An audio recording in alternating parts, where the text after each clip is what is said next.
حدیث کے الفاظ سنیے، رسول اللہ صلی اللہ علیہ وآلہ وسلم کا فرمان ہے، صحیح ترغیب کی روایت ہے 3026، قیامت کا دن ہوگا، ان من عباد اللہ لأناسا ما هم بانبیاء ولا شہداء، اللہ کے کچھ ایسے بندے بھی ہیں قیامت کا دن ہوگا نہ وہ انبیاء ہوں گے نہ وہ شہداء ہوں گے، لیکن یغبط بہم الانبیاء والشہداء یوم القیامہ، ان کا مقام و مرتبہ دیکھ کے انبیاء بھی رشک کریں گے، شہداء بھی رشک کریں گے۔ رسول اللہ صلی اللہ علیہ وآلہ وسلم سے سوال کیا گیا، فخبرنا من ہم، اللہ کے رسول یہ تو بتا دیجئے وہ انبیاء بھی نہیں ہوں گے، شہداء بھی نہیں ہوں گے، اور شہداء اور انبیاء ان کو دیکھ کے رشک کریں گے، ہیں کون وہ؟ رسول اکرم صلی اللہ علیہ وسلم نے فرمایا، قوم تحابوا بروح اللہ علی غیر ارحام بینہم ولا اموال یتعاطونہا، وہ ایسے لوگ ہیں نہ ان کا کوئی خونی رشتہ ہے نہ کوئی کاروباری تعلق ہے،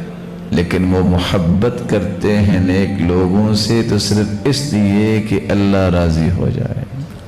رب کی رضا کے لیے محبت کرتے ہیں، ایک ہی نظریہ ہے اللہ کو راضی کرنا۔ پھر نتیجہ کیا نکلتا ہے؟ ان وجوہہم لنور، قیامت کو جب یہ آئیں گے تو ان کے چہرے نور کے ہوں گے، وانہم لعلی نور،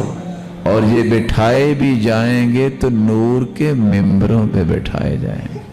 ولا یخافون اذا خاف الناس، جب لوگ خوف محسوس کر رہے ہوں گے تو ان کے اوپر کوئی خوف نہیں ہوگا، ولا يحزنون اذا حزن الناس، جب لوگ غمگین ہوں گے تو ان پہ کوئی غم نہیں آئے گا۔ پھر اللہ ذوالجلال نے اپنے پیغمبر کو توفیق دی، اللہ کے رسول نے یہ بات کہنے کے بعد یہ آیت پڑھی،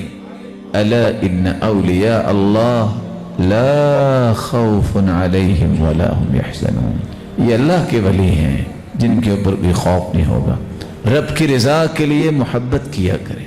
رب کی رضا کے لیے کسی کے پاس کبھی ضرور بیٹھا کریں، رب کی رضا کے لیے کبھی ملنے جایا کریں، رب کی رضا کے لیے نصیحت کیا کریں، رب کی رضا کے لیے خرچ کیا کریں۔ قیامت کا دن ہوگا، اللہ کی طرف سے ایک اعلان ہوگا، وجبت محبتی، آج میری محبت واجب ہے، للمتحابین فیہ، جو میری وجہ سے کسی سے محبت کرتا تھا، والمتجالسین فیہ،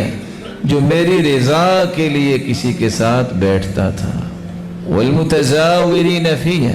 جو صرف میری رضا کے لیے کسی کی زیارت کرنے جاتا تھا، والمتناصحین فیہ، جو میری رضا کے لیے ایک دوسرے کو نصیحت کیا کرتے، والمتبازلین فیہ، جو میری رضا کے لیے ایک دوسرے پہ خرچ کیا کرتے۔ اللہ ذوالجلال یہ صلاحیت ہم سب کو نصیب فرمائے۔